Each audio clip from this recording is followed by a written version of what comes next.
In today's video, we're going to discuss the insane statistics for the housing market in June, and banks are telling people a most amazing thing. Let's go and get started. So housing market has been red hot with prices soaring these past few years.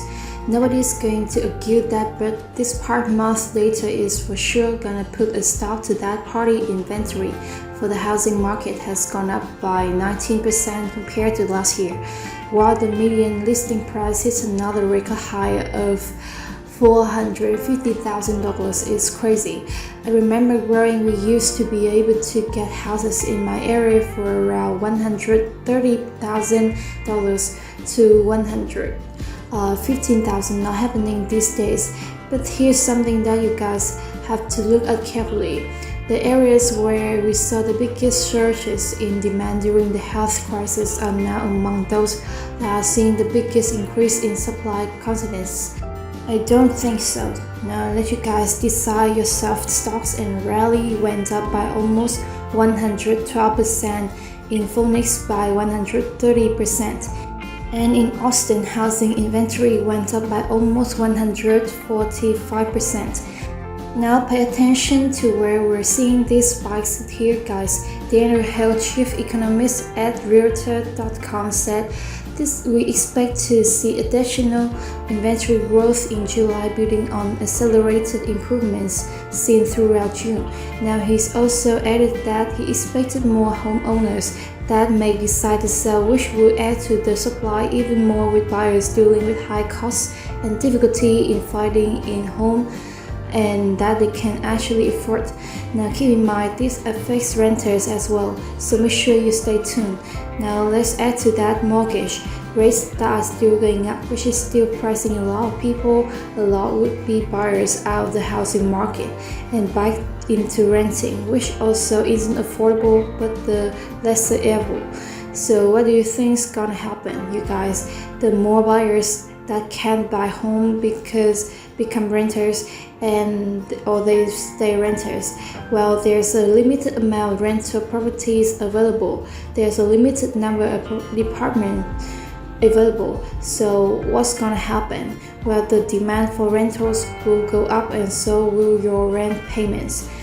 It's the basic law of supply and demand. Although with rent extremes and wages not catching up, another stimulus check could be issued, as things don't seem to be easing up at all. Now that has to be one of the worst feelings for somebody who saved up enough money for a particular area. They want to buy a house and they want to put their down payment to reserve the house, and suddenly the mortgage rates go up. They get priced out, and then they have to use whatever they've saved, as rents has gone up as well. It's ridiculous. I mean, along with everything else, it's also awful for homeowners who have bought homes in the last 3 years, as they're more likely going to see their properties depreciate in the short term. Now you know that what you guys are saying in the median listing price is going up. So but like I said, but you guys, what goes up most come down. You guys really think that prices are just going to keep going up and up forever? And as the supply grows, the price continues to go up. Doesn't work that way. Some sellers who waited are going to be in trouble, as I kept thinking that prices would just keep shooting up to the start. Sales may continue to go down as they did from May to June, and it slipped by 8.6%. And according to the National Association of Realtors, NAR, existing home sales dropped by 3.5%. Demand may continue to ease as the Fed keeps on raising interest rates. Now, according to Rich Sacher, Executive Vice President of the Market Intelligence at ADAM, he said this: while with interest rates almost doubling, home buyers are faced with monthly mortgage payments that are between 40 and 50% higher than they were a year ago, payments that many prospective buyers simply can't afford, and quote. Now at this point, there's many opportunities, there's many possibilities, but don't let all this force you into getting a mortgage that you can't afford, mainly those ARMs, those adjustable rate mortgages. Now inflation is historical high, and that means that the Fed may continue to hike interest rates. And what are you going to do when the TSA rate expires and you have to pay anywhere between 7 to 10% interest? It's over by that now. I know that my subscribers are very knowledgeable. You guys are very sharp, especially when it comes to this, and we're going to be a part of the small group of people who thrive once all this goes down. Now, speaking of survival, an Australian bank calls it quits after they're unable to raise $200 million to continue operations and have urged customers to take out all of their money. I can't make this stuff up, you guys vote.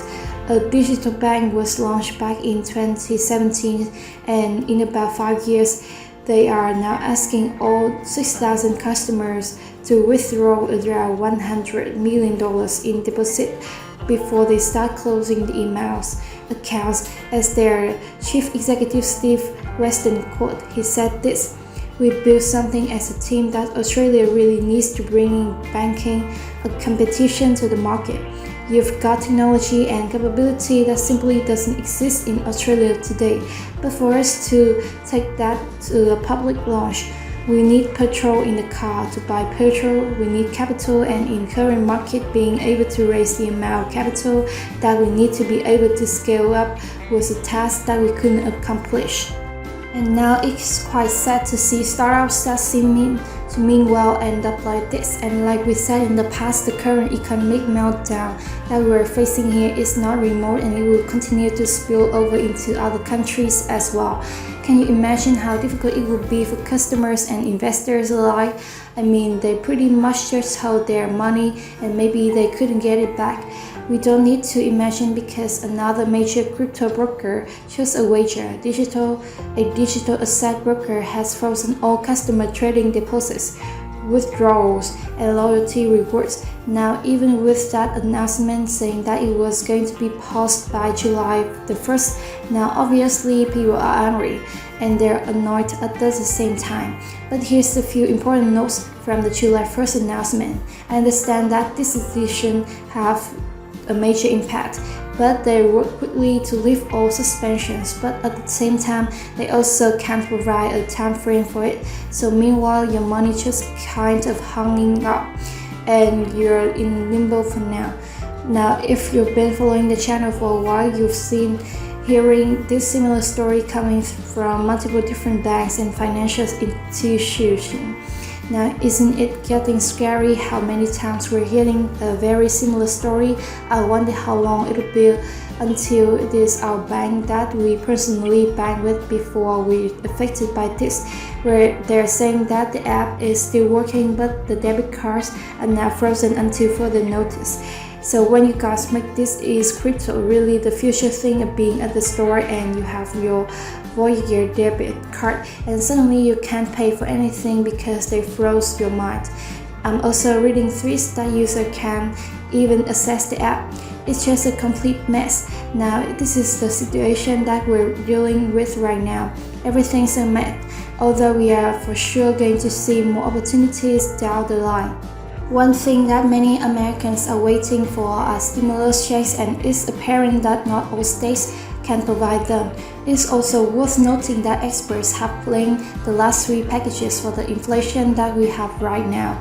But it's hard to explain that to Americans who are having so much trouble in terms of their finances. That stimulus checks won't help them but actually make things worse.